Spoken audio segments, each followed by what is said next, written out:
La partie programmation est disponible pour les éducateurs et les dirigeants. Elle est alimentée et modifiée par l'administrateur ou par les éducateurs ayant le droit programmateur, ici dans la fiche éducateur.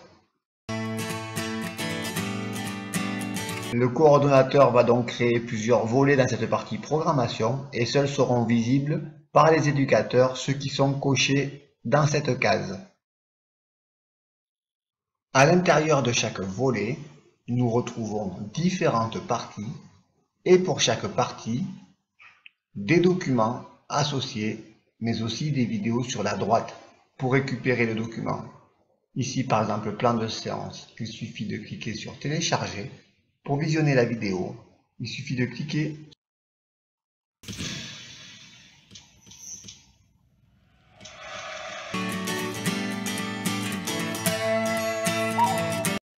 Pour créer de nouveaux volets, il suffit de cliquer ici, ajouter un volet dans la programmation.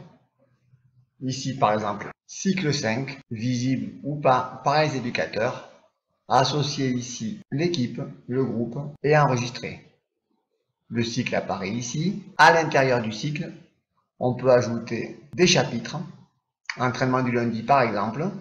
Une fois les différentes parties créées, à l'intérieur de la première partie, par exemple, ici on peut ajouter des documents. Il suffit de choisir le fichier sur son bureau. Pour ajouter des vidéos, il suffit de cliquer sur cette icône, de compléter ces informations.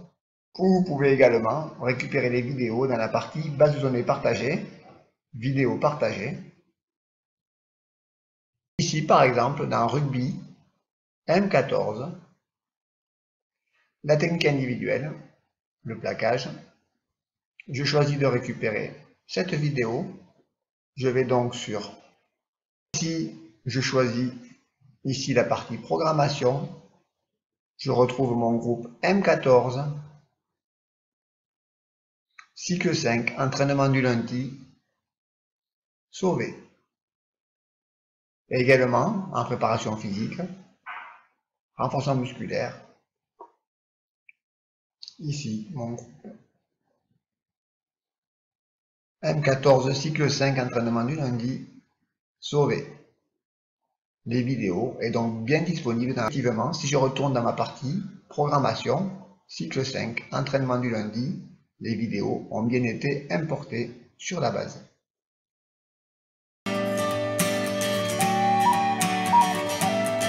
Dans la partie management, stade vidéo, éducateur programmation, on trouve pour chaque équipe, chaque volet et chaque partie les stades de visionnage des éducateurs sur la plateforme.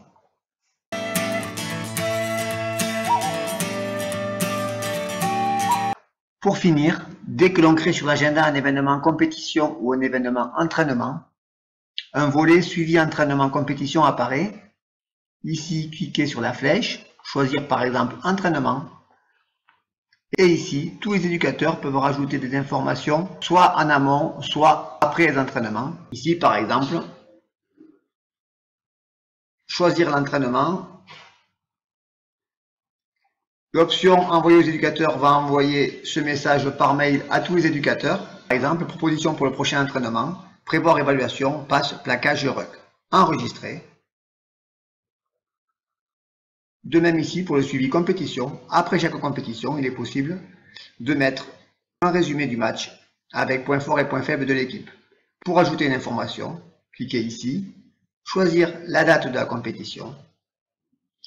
Enfin, mettre thème et commentaire, puis enregistrer. Ces deux tableaux permettent donc d'assurer le suivi sur les compétitions et sur l'ensemble des entraînements.